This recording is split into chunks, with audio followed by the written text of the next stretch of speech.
My name is Lisa Contini. I'm a sales training and enablement leader, and I've been doing this for over 20 years. My mother was a homemaker for most of my life, and my father was an engineer. Growing up from the very youngest age I can remember, the expectation was always that I would finish high school and go on to college. It was very clearly stated in our family that everybody was going to college. There were never any specific expectations from my parents about what I would be doing beyond college. It was more about make sure that you are educated so that you have choices. That was the message. If you have an education, don't worry if you don't know what you want to do or what you want to be right now when you're growing up. As you get older, you'll figure it out. The one thing they said was having an education is going to make those choices more obtainable. When I was growing up, I really didn't think much about what I was going to be or what I was going to do. And I think the reason why was because I struggled so much in school, and I had what we call now learning differences, and I had difficulty following through and processing things. I didn't perform very well in the traditional educational environment, and as a result of that, I just sort of assumed that I really wouldn't do anything, because when you're a kid, your view of life is if you're good at school, then you'll be okay in life. And if you're not good in school, then there's not a lot there for you. It's rough being in high school and feeling like everybody's better than you. Everybody's smarter than you, everybody's prettier than you, everybody's more capable than you. And that's how I felt. I was really lucky though. I was lucky because I had parents that didn't see me that way at all. They thought I was the most beautiful, most capable, smartest young lady in the world, and they told me that. The other thing I was lucky about was the friends that I had. I had friends that wouldn't accept me saying that I was a loser. And they made a big difference for me. Thinking back, my one friend, Terry, I remember her sitting down with me and basically teaching me how to study, quizzing me, helping me see that A, I could do well on a test, and B, it was fun when I did. And each of those little experiences, each of those little successes started to give me some evidence that, you know what, maybe I am somebody, and maybe I am capable, and maybe I can have dreams, and maybe I can reach for the stars. And maybe what my parents said is right. Maybe I really am special. Interestingly, the things that I was good at, dance and theater and speaking in front of people, thankfully there were opportunities for me to do that in high school. As my high school years went on and I engaged more in the types of activities, the things that I was good at naturally, I think I started to realize that I was okay, and I started to feel better about myself. And interestingly, the better I felt about myself, the better I started to do in school. When I was in high school, because I loved dance so much and I had so much fun with it, I had this dream in my mind that I would actually one day like dance on Broadway. But I also realized that I didn't necessarily have the body type for it. So what I thought would be more likely is that I would end up being a choreographer or a dance instructor. I spent a lot of my time at a dance studio and had an opportunity to do some assistant teaching. I loved the people that I was around, the creative outlet, the excitement about theater and performing. I went to college because it had been instilled in me since I was a child that if you go to college, you're going to have more choices in life. Picking my college was interesting. I knew I wasn't very good at math, and I also knew that I wanted to be away from home, but not too far away. One day I remember Christy Royce came into school and she said, I was accepted at Cal Poly. And I had not heard of the school. I didn't know where it was. And she explained that it was just a couple of hours away. That sounded good to me. So the next thing I did was I got the course catalog and I went through and very methodically checked off each of the math classes that were required for majors. And when I got down to the end, it looked like I could either be a speech communications major, which required one business math class for one semester, or I could be an English major, which I didn't think I was very good at spelling, so I went for speech and communications. I was really lucky that my parents financed my college education. When I was growing up, there were many times when I wanted things and my mother would say, no, you can't have that, but you can go to any college you want to for 4 years. After graduating college, I got my first job in sales. I worked in sales for about four and a half years, was promoted to a manager, realized that my best skill in being a manager was training other salespeople, and looked for an opportunity for that. I wasn't so sure I was employable by a large company, so I made the decision to start my own business doing sales training. The most unconventional part of my path was deciding that I wanted to start my own sales training business after just having been in sales for a few years myself and not having had any direct experience in that area. What I'm observing is that the more conventional path for this type of a career is somebody who establishes themselves as an expert in educational design or corporate learning and development. The credentials and education that's required for sales enablement is similar to any general business education requirements. So it's very helpful to have a 4-year degree. If you have a background or have some education in marketing, if you have an educational background in instructional design and teaching, that can be helpful as well. When I was in middle school and I decided to run for student body president, I had to prepare a speech. I had to influence people. And I remember one of the teachers commented that he thought that I had a gift for motivating and speaking to large groups of people, and he suggested maybe I'd want to be a teacher, which at the time I thought was absolutely crazy. I think about when I worked at Mr. Steak. I was so excited to get a job.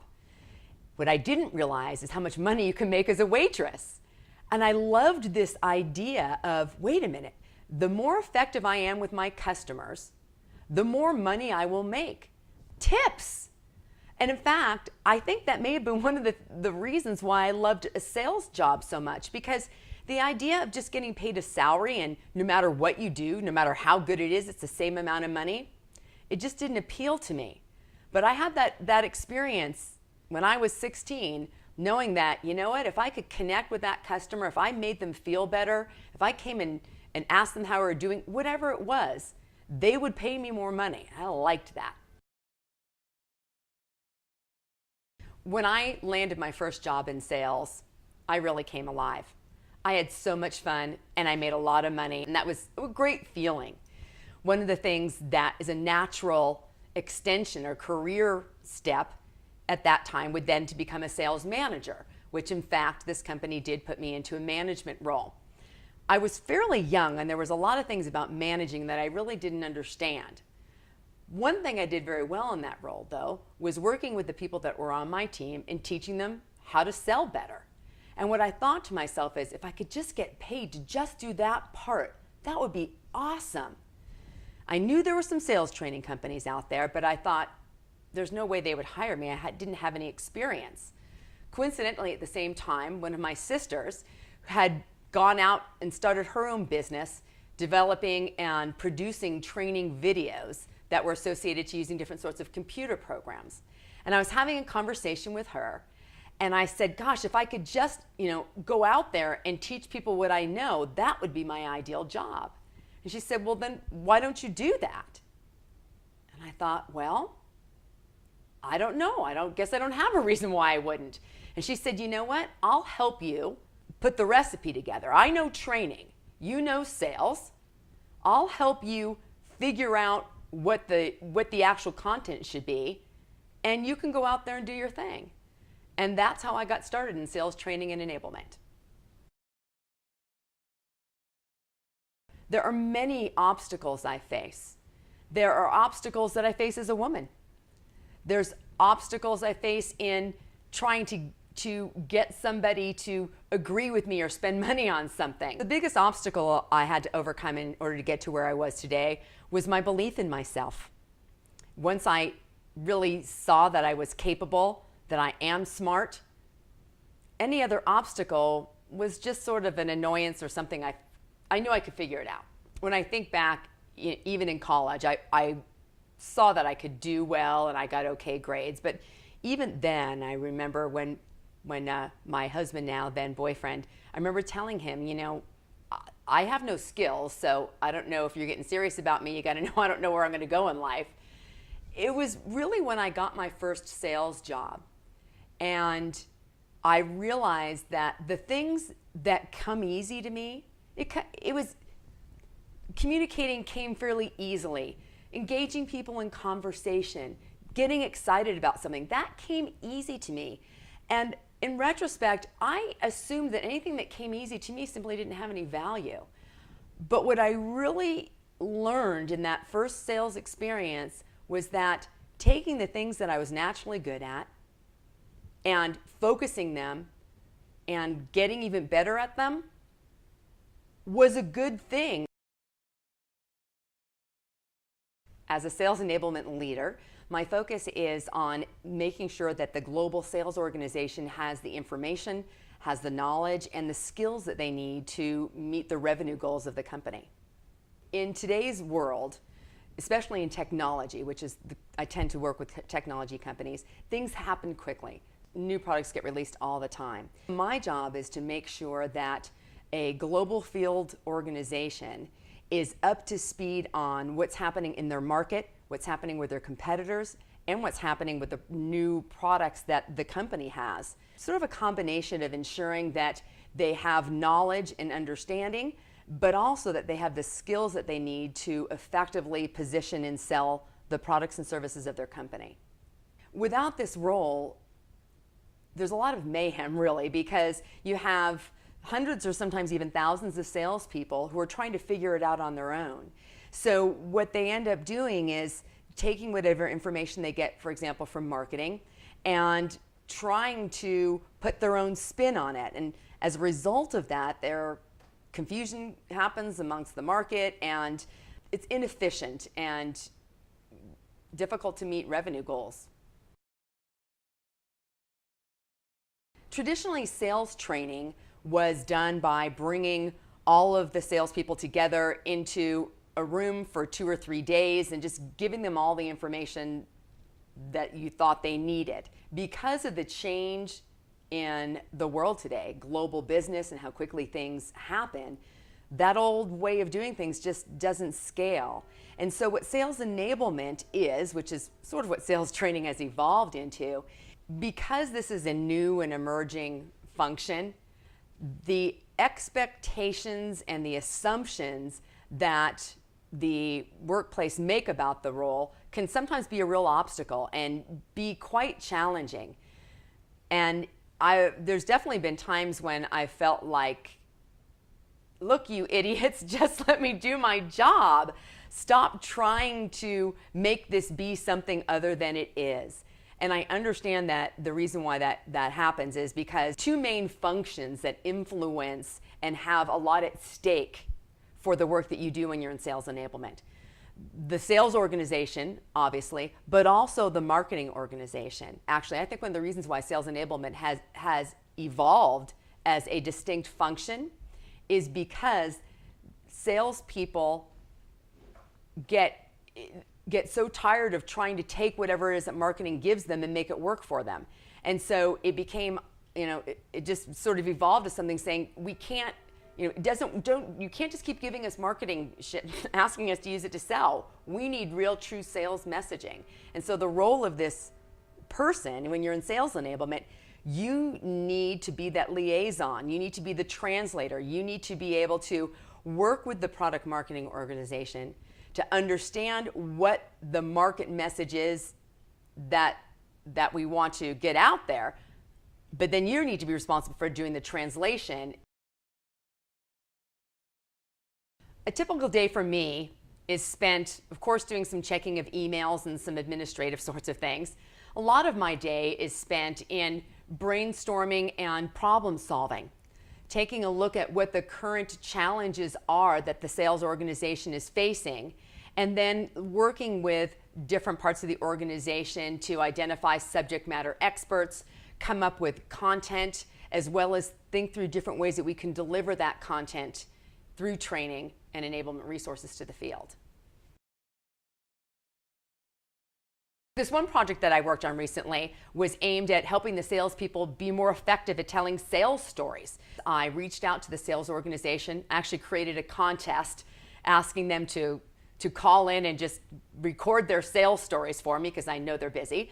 I came up with a way to collect those sales stories, and then I put them into a format where they could be filtered in many different ways, turning that into a tool that the sales organization can use so that when they're going out on a call, they can go through about 60 different stories and pull out some good stories that they could use based on the product they're selling, the competitors that they're up against, and where they are in their sales cycle. Another project I'm working on right now is focused on our frontline sales managers. There's a lot of different things that sales managers need to do, and unfortunately, some of them are very operational in nature, and they're not things that they have a lot of fun doing, and sometimes they don't do them very well. Another project that I'm working on is creating a interactive web-based tool that will allow sales managers to access a set of checklists and guides for having conversations with their salespeople and making sure that they follow through on different operational parts of their job. Once a year, global sales organizations get together so that they can talk about what their goals are for the next year, to celebrate their successes and get some training. It's typically called a sales kickoff. And I recently just completed and was working on the sales kickoff for the company that I'm with now. My role in this event was huge. I was in charge of all of the content. So that meant working with content deliverers, subject matter experts, coming up with the structure for the event, developing content myself, delivering it, coming up with testing around it, feedback, sources, many different aspects. There are two primary parts of a company that I interact with: the sales organization and the marketing organization. So with the salespeople, I work directly with them, understanding their challenges and delivering training to them. I also work with the sales management, helping them become better at coaching and leading their teams. I work with the sales executives throughout the organization to make sure that I'm clear about where they want to be taking the company and the different markets they want to get into. And that leads to the other part of the company that I often work with, which is marketing, product marketing, because they're the ones that are responsible for coming up with the messages that the salespeople should be taking out on their sales calls. Primarily, I work in an office setting. I do work from home sometimes. I have lots of small group meetings. We'll grab a conference room. There may be 5 to 7 of us representing different parts of the business that are coming together to focus on a particular project or an issue. I spend some time in a formal classroom setting delivering training, and I do some travel. I travel to be out in the field, to meet with sales groups, understand more about their specific customers and markets. And sales training and sales enablement is such a great fit for me because I love doing different things all the time, and because my strengths are in being creative and communicating, and because one of the things I love more than anything is working with somebody and having them experience themselves in a way that they didn't think was possible.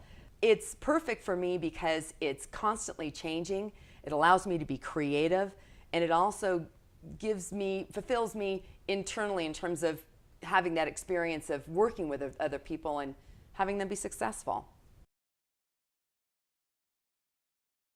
Having fun to me, is probably the most important thing in my life, as silly as that sounds. And for me, what's fun is being in front of a group of people and teaching them something and having them walk away from that experience and being able to take what they've learned and feel better about themselves and do something they may not have been able to do otherwise. That's, to me, the best feeling. This is still a new and emerging function for companies. For a long time, it was sort of just grouped into other parts of a company. The challenge that presents is that a lot of organizations still aren't sure exactly what the function and role is supposed to provide. For me, what that's meant is I do a lot of selling internally. I'm educating the executives or the people that hold the budget around this is really what we need to be doing, and actually we should be delivering content on a mobile device, even though you haven't done it that way before. You are an advocate for the sales organization.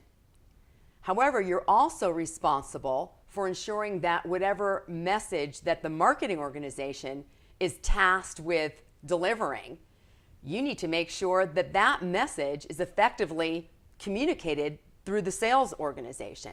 The lack of definition means that you have got to be very clear about what it is you're trying to accomplish. You absolutely have to have extreme confidence in the approach that you are recommending, and you've got to have stick-to-itiveness, because you're going to have people coming at you from all angles trying to tell you that what you're doing is not right or that it should be a different way, and that they want their message to be the one that the salespeople are going to the field with. Success for this role, in my mind, is measured on one thing: the sales number. If revenue goes up, then I've done my job. It's also evaluated based on the uptake of content that I'm putting out there. So if I'm delivering a lot of information through a website, we look at metrics. Are the salespeople downloading these tools? We deliver weekly webinar sessions. How many people are attending? What's the feedback that they get? Another way that I'm evaluated is on the feedback of my internal customers, if you will, which is the field. There's nothing better than having a sales manager or salespeople say, this session was exactly what we needed. What any company wants to know is, okay, we're spending all this money training our salespeople. How do we know that it works? Proving cause and effect between training and enablement and an increase in sales is difficult. The reason why is because there are so many other factors. If sales increase, could it be that the product is just really good? Could have been a marketing campaign that was particularly effective. That could be tracking sales activities that lead to sales around a specific product. So if we know that there are certain buyers that are going to be the ones that will make a decision on a particular type of product, we'll do training for the sales organization and enablement, deliver information to them to help them understand that buyer, understand that market, and to be more effective in their ability to get in front of and propose and position our solution. And then track those activities on the other end so that we can make some progress towards being able to say, okay, this information, this education did impact the sales. The skills and behaviors that are most important to have in this line of work are listening, asking questions, good communication skills in general. You need to be able to get past whatever an initial request is. Many times when people ask for training or for some sort of a program, they're asking based on what they think they need, instead of really thinking through the end point, which is what is the result that we're looking for. Creativity is a really key aspect of this job. Creativity from many different aspects. From one perspective, you need to be able to figure out how are you going to take some piece of information or some content and deliver it to a huge group of people who may be any place in the world, and how are we going to make sure that they can get it whether they're sitting on a train or they're logged into a computer. So it's creativity and really problem solving. looking and saying, okay, I know there's a way that we can get this done. It's just a matter of figuring out what that is. Being a confident and effective speaker and presenter is also key, particularly if you intend or have a desire to actually be the one delivering training. The other thing you really need to know and understand is how people learn. You really need to understand that it's not just about giving people information, but it's also understanding how people take information, internalize it, and what process they go through so that they can really do something with that information. A lot of my success, I believe, comes from the fact that I am teaching salespeople and I was a salesperson. I'm not somebody from the outside who thinks they kind of understand what it's like to be in the field. A lot of my success comes from my own personal direct experience being in the role of salespeople. One of the things that became very apparent to me was that there are really two separate skill sets that are needed here. One is being able to design and develop a good learning experience. The other was delivering it. And I'd seen people that were good at delivering training, but if they hadn't developed it, you could sort of tell. There was a little bit of almost like a disconnection there. And so one of the things that I decided was if I was going to pursue this, I needed to not just be good at getting up in front of a group and doing some training. I really needed to understand the instructional design behind having a good learning experience.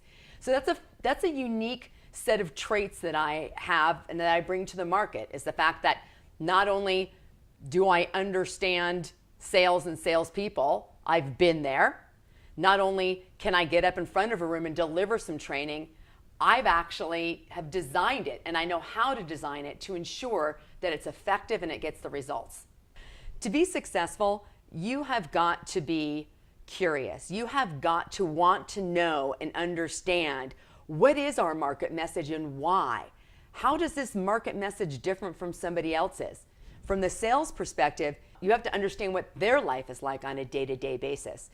These salesmen and saleswomen, they are dependent on their ability to sell product to put food on the table. So if that's not something that interests you, if sales and marketing don't interest you, you probably don't want to do this job. If you're interested in sales and selling and seeing that exchange between a buyer and a seller, then this is probably a good place for you to be thinking in terms of your career. And in order to get into sales enablement, one good way to do that is to be in sales, to start in some sort of a sales position so that you can get a sense of what it actually takes to be successful as a salesperson. Because sales enablement and sales training is emerging as an important function inside companies, there are a lot more opportunities to try it out. Two good entry points for sales enablement would be sales and marketing, because in both of those roles, you will be contributing to and really being somewhat of a consumer of sales enablement, of what the need is. Once you're in the role, you want to make friends with a lot of people in a lot of different places, because you're going to need those relationships when you come up with an idea that is going to require support from different areas. So make sure that you understand what the current responsibilities and roles are of different people in different parts of marketing, for example. So there are product marketing, and then there's also channel marketing, and what are their roles? How are they different? Sales enablement as a function is really starting to blossom and boom. You see more and more job openings that are very specific around this role. And I can see that continuing to be the case. And technology. Every time there's a new app that pops up that could be used for learning, for example, that means that people in my role need to understand how that technology works and to be thinking about how can we leverage this as a way to get information out to the field. There are changes happening constantly in marketplaces, which means that there's always new things salespeople need to be learning. So another area where we're seeing a lot of change and growth is in peer-to-peer learning. figuring out how to capture tribal knowledge, as it's often called, and share it amongst other people in an organization. What this means for people in the role that I'm in is you have got to be interested in what's new and what's different. You have got to look at the market and be curious about why are customers buying differently and what's influencing their behavior. And you have got to have some desire to really understand technology and its use in the way that people communicate, whether it's communicating through social networks like LinkedIn or Facebook, or how it is that people get information through Vine or Snapchat or whatever sort of communication methodology, both from understanding how customers buy, but also how salespeople like to and want to consume information that's going to help them do their job better.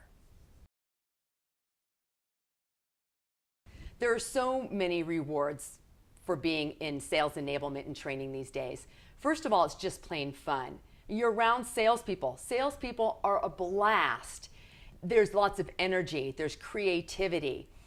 Financially, because you are impacting sales, if you're a good negotiator, you can actually negotiate to have part of your compensation be tied to the revenue success of the company. Not a bad gig. The visibility of sales in any organization is both wide and deep. If you do a good job, everybody knows it. It's a great way to get noticed. It's a great way to learn. It's a great way to advance your career. I got a call from a customer and they had a problem. They had just made a major investment in acquiring a company and they were trying to sell a product that they weren't familiar with. And in asking them questions, it became very clear to me that the way that they were selling and positioning the product was just not going to work. And in order for them to recapture, let alone make money on this huge investment, they were going to have to make some big changes in the way that they sold the product. I worked with them in developing training, not only for them, not only for my customer, but for their resellers of the product as well. And wow, these days, in fact, to this day, I will see something on television, I'll see an ad, and I know that the way that that product is being positioned and the successful growth of it was in part because of me, because I was able to identify a problem that they weren't seeing, and moreover, I was able to help them fix it. The best part of my day is when a salesperson says to me, "Oh my gosh, thank you. That was so helpful. I'm going on a call later this afternoon.